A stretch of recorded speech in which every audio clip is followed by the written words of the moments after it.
ओम शांति अव्यक्त Om परिवार में Shanti, आपका स्वागत है। bienvenue à आज Vyakti Parivar.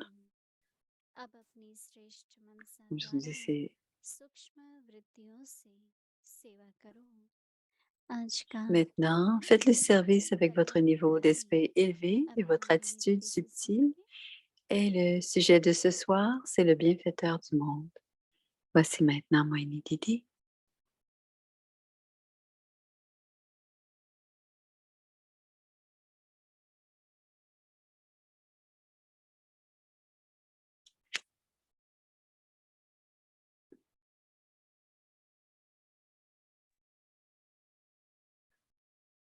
Om Shanti. Om Shanti. बाबा हम बच्चों को टाइटल दे रहे हैं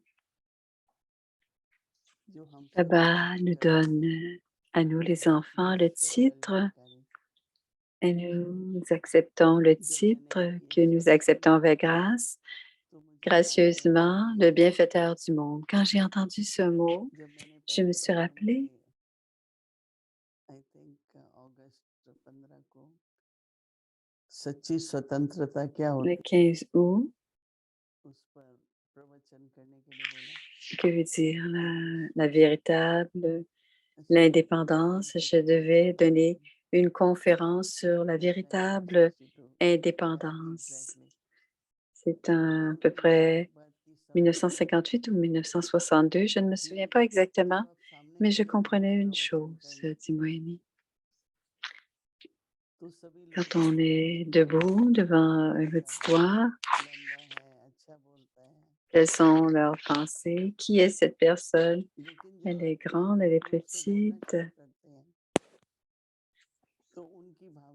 Mais au moment où vous commencez à parler en conscience de l'âme, ils sentent à ce moment-là que cette personne a beaucoup de connaissances, cette personne est très bonne. Et cela a été notre pratique de voir tous comme étant des âmes.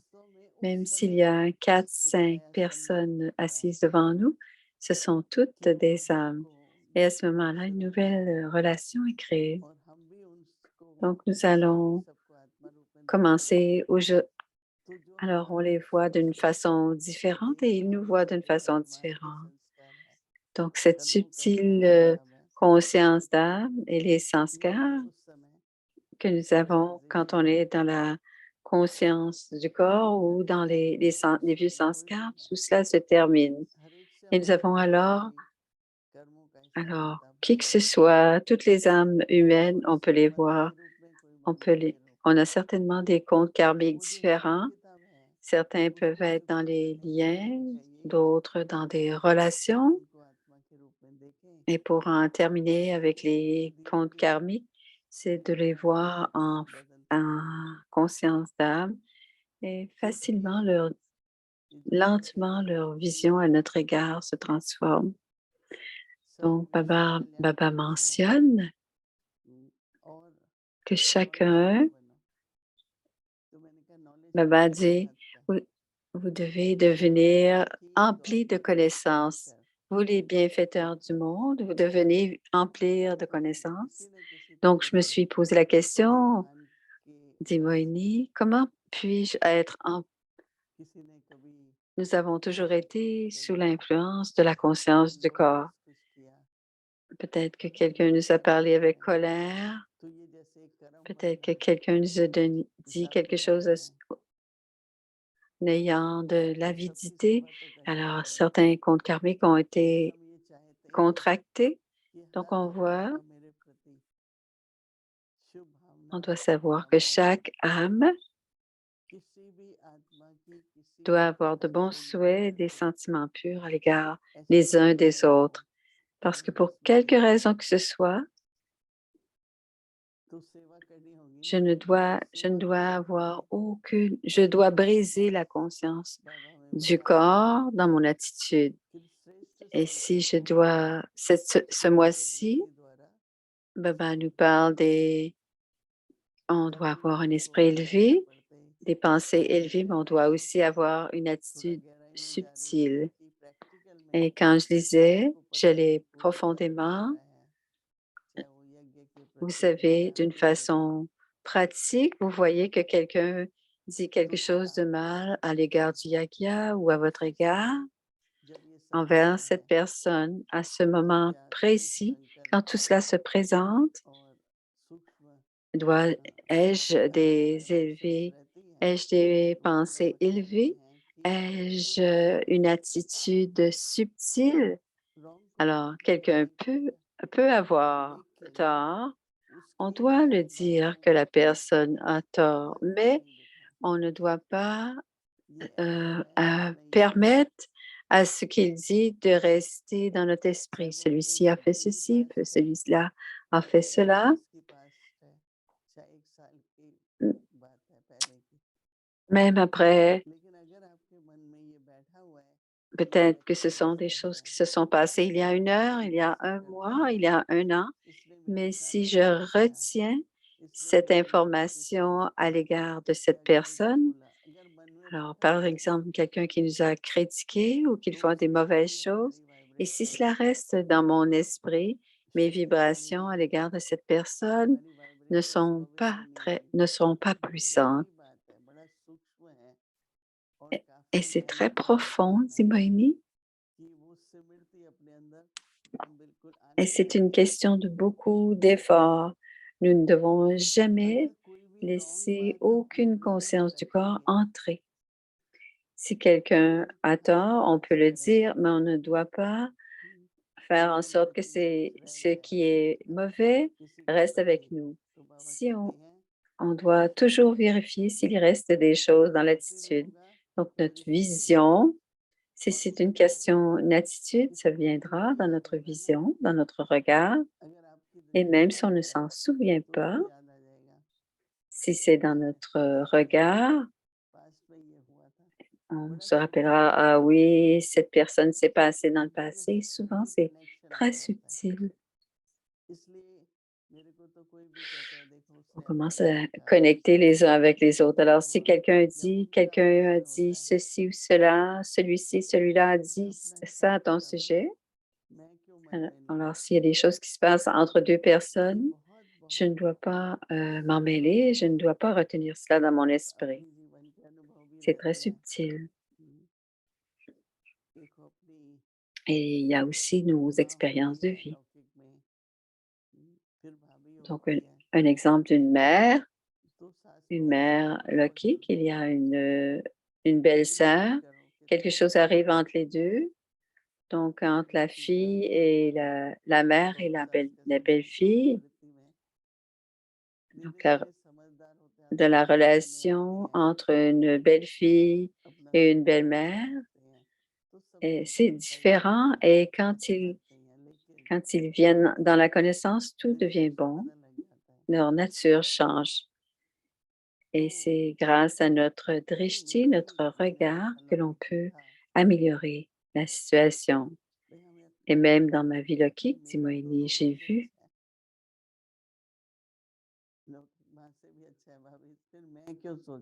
Il disait, j'avais une bonne relation avec la mère et j'avais une bonne relation avec la belle-fille. Et parfois, on vient influencé par leur karma et ainsi les comptes karmiques commencent. Donc, ça ne prend pas de temps de changer l'attitude et cette attitude est liée à l'atmosphère et au drishti. Donc, tout change, notre façon de parler, nos interactions, tout change, dit Moïni. Donc, si vous gardez quelque chose de mauvais dans votre attitude, la vision du monde ne changera pas. Et s'il y a des mauvaises pensées ou des pensées inutiles, quel sera votre rôle? Donc, tous ces liens subtils sont des éléments subtils qui nous attirent. Et même la connaissance ou la conscience du passé qui émergent, on doit s'en libérer. On doit se libérer de tous ces éléments qui viennent du passé pour devenir pur.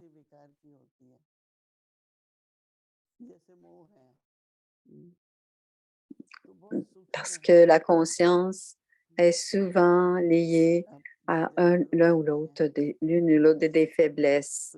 Alors, par exemple, la tâche, on est en train de servir la nourriture, peut-être que la personne à laquelle on a plus d'attachement va lui donner un peu plus dans son assiette. Alors,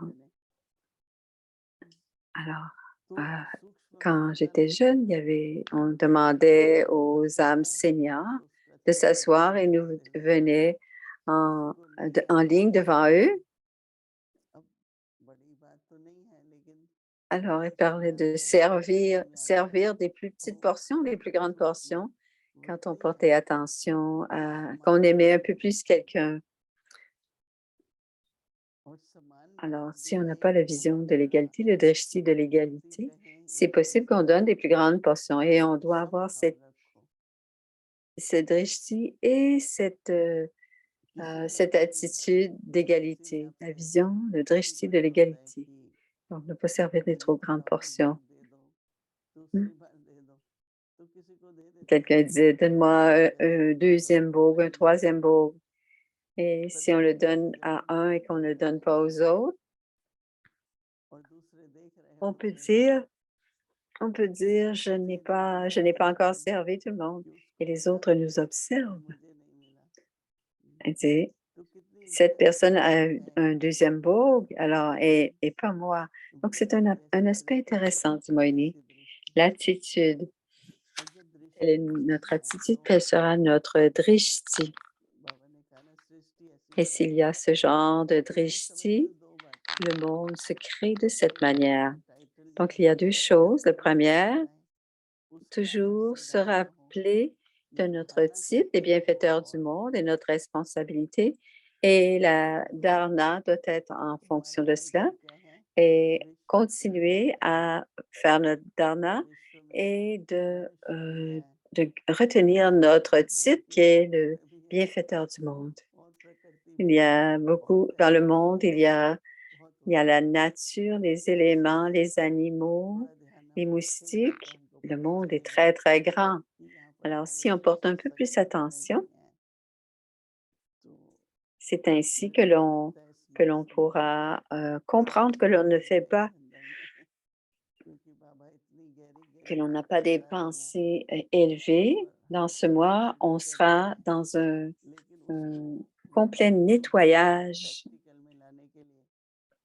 Donc, ça doit être dans notre pratique et on doit porter beaucoup d'attention à ce qui se passe pour que l'on puisse devenir pur, propre et devenir complet et parfait. C'est très important. Donc, de porter attention, c'est très important. Bien sûr, il y aura des efforts à faire parce que aussi, on comprend et on réalise et aussitôt qu'on a révisé, on peut réaliser. Alors, ça se passe tout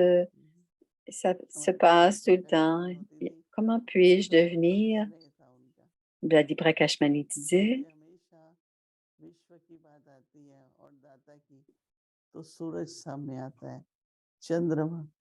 elle disait de ne jamais dire des choses du monde. Elle disait, il y a un seul soleil pour le monde entier. Il y a beaucoup d'étoiles, mais une lune.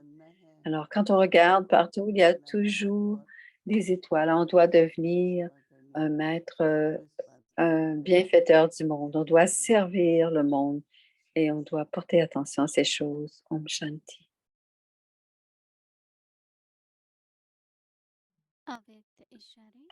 C'est le signal Avyakt. Maintenant, faites le service avec votre niveau d'esprit élevé et votre attitude subtile, le bienfaiteur du monde. Vous, les enfants bienfaiteurs du monde, devez vous emplir de connaissances. Si quelqu'un a tort, Vous pouvez le dire qu'il a tort, mais ne permettez pas à ces erreurs de rester dans votre esprit. Si vous gardez quelque chose de mauvais dans votre attitude, votre vision et votre monde ne changeront pas.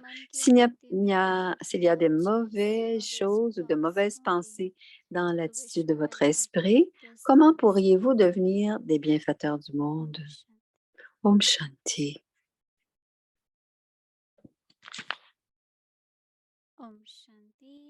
Om Shanti. C'est la révision Avyak du Murli depuis 1969. L'inspiration de se transformer de Brahmine en ange.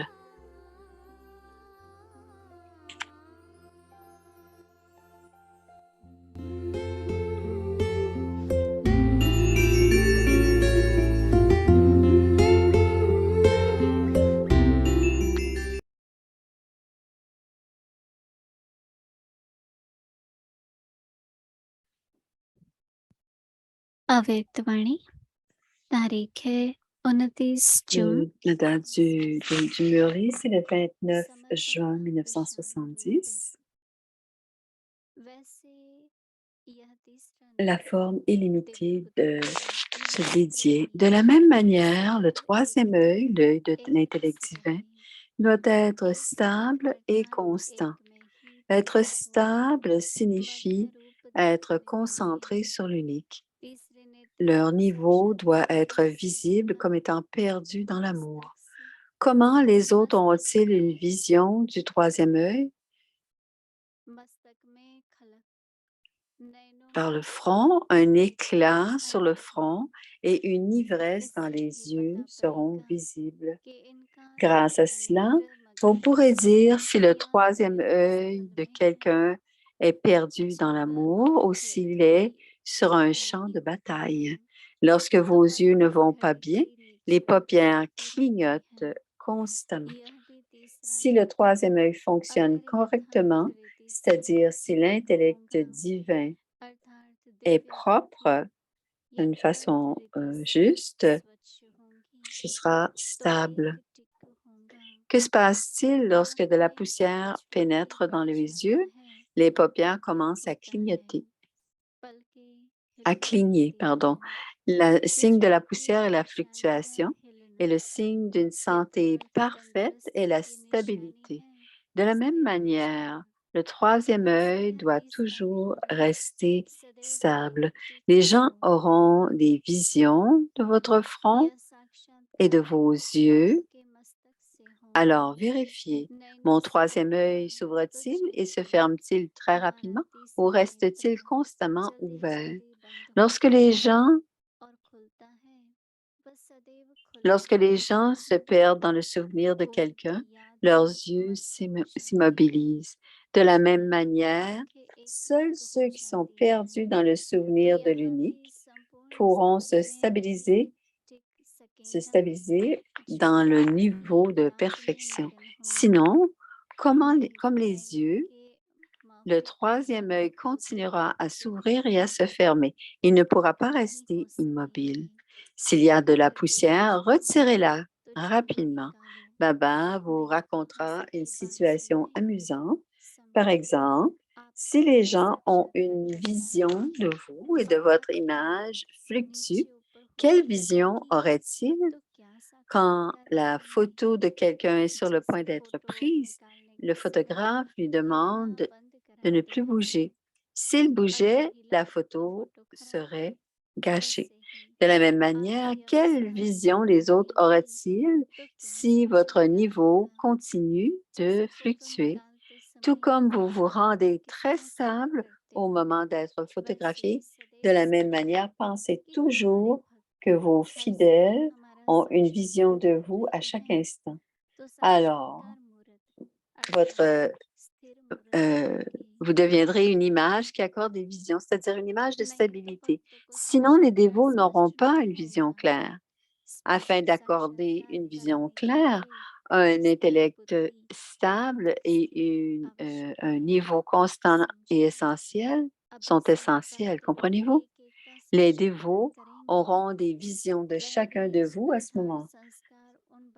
À ce moment-ci, les âmes de ces dévots seront emplies de la grêle, c'est-à-dire de ces sanskars. Ensuite, ces sanskars seront fusionnés et émergeront alors à l'âge de cuivre. Tout comme vous expliquez que les fondateurs de religion prennent un message et des sanskars d'ici et qui émergent ensuite d'eux plus tard, de la même manière, vos sujets et vos dévots porteront leurs sanskars et ils émergeront alors en conséquence. Si les dévots ne voient pas une image claire, comment pouvez-vous les emplir avec ces sanskars? Vous devez également effectuer cette tâche. Vous ne devez pas seulement créer des sujets, mais avec cela, vous devez également emplir les dévots avec ces sanskars. Combien de sujets vous avez créés et combien sont devenus des dévots seront également connus. Les chapelets des dévots et des sujets seront tous deux révélés. Chacun de vous aura une vision de vos deux chapelets. Vous aurez une vision de vous-même quant à l'endroit où vous êtes enfilé dans le chapelet. L'importance de certains ayant plus de sujets et d'autres ayant plus de dévots est encore incognito.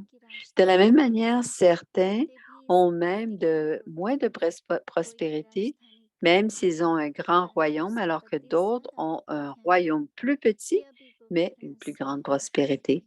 Ceci est aussi un secret incognito qui sera révélé à un moment donné. À présent, gardez l'objectif de créer des sujets. Les dévots seront créés comme un monteur à la minute. Au dernier moment, les dévots vous prieront ici en ce moment. Ils ne vous adoreront pas. Ils chanteront vos louanges et ils vous adoreront là-bas. Vous saurez tout cela plus tard. Atcha, Om Shanti.